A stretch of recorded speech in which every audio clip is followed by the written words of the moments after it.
Greetings folks, been a while since I posted a video, but you know, Christmas and so on gets busy, doesn't it?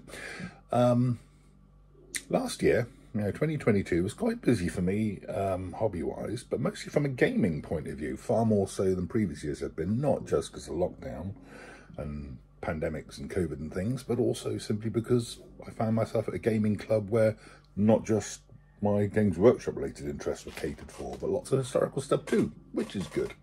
Games Bunker, Weston-super-Mare, go check it out. There's a link in the thing below.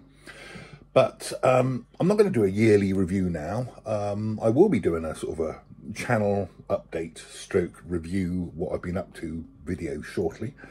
You can see from the boxes up there, there's been plenty going on. I'll be updating you on projects that I've mentioned on the channel before, but that have fallen by the wayside, or things that I have been doing that have flown under the radar and I've not mentioned on here.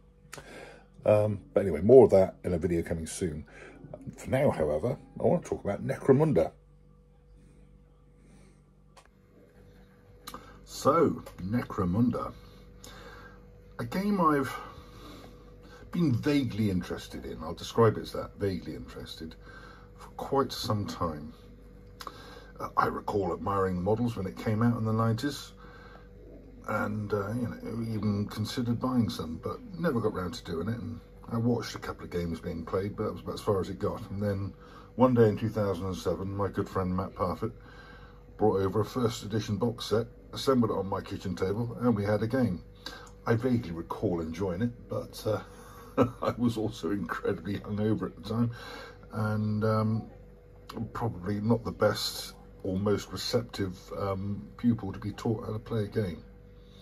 Needless to say, I have now jumped back in. I game regularly, as you guys know, at the Games Bunker in Weston-super-Mare, and Shawn, who's a fellow regular down there, and also the power behind the Dash Spiel Canal YouTube channel, the link to which is down below, where you can find several interesting hints and tips about playing Necromunda and 40k.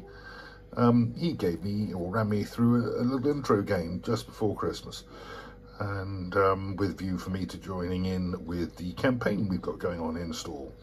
And in the next couple of days I should be joining in the first game of that campaign, and I hope to bring you a little, not so much game report or match report, but just a little video about how it went. But anyway, I digress.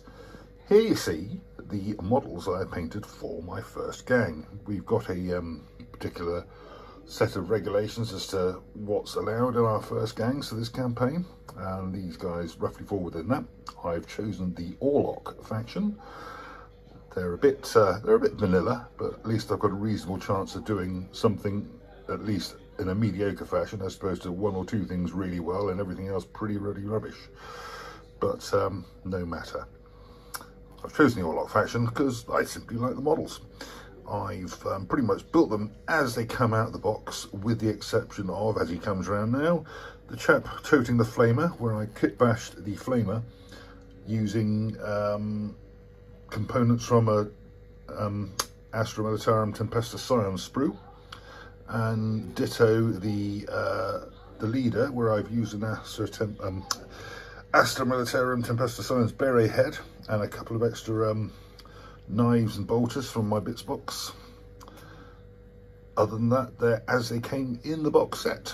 Painting wise, I gave them all a black undercoat spray, dry brushed them with a grey, not a great deal lighter than the original black, and a very light dry brush with a lighter grey.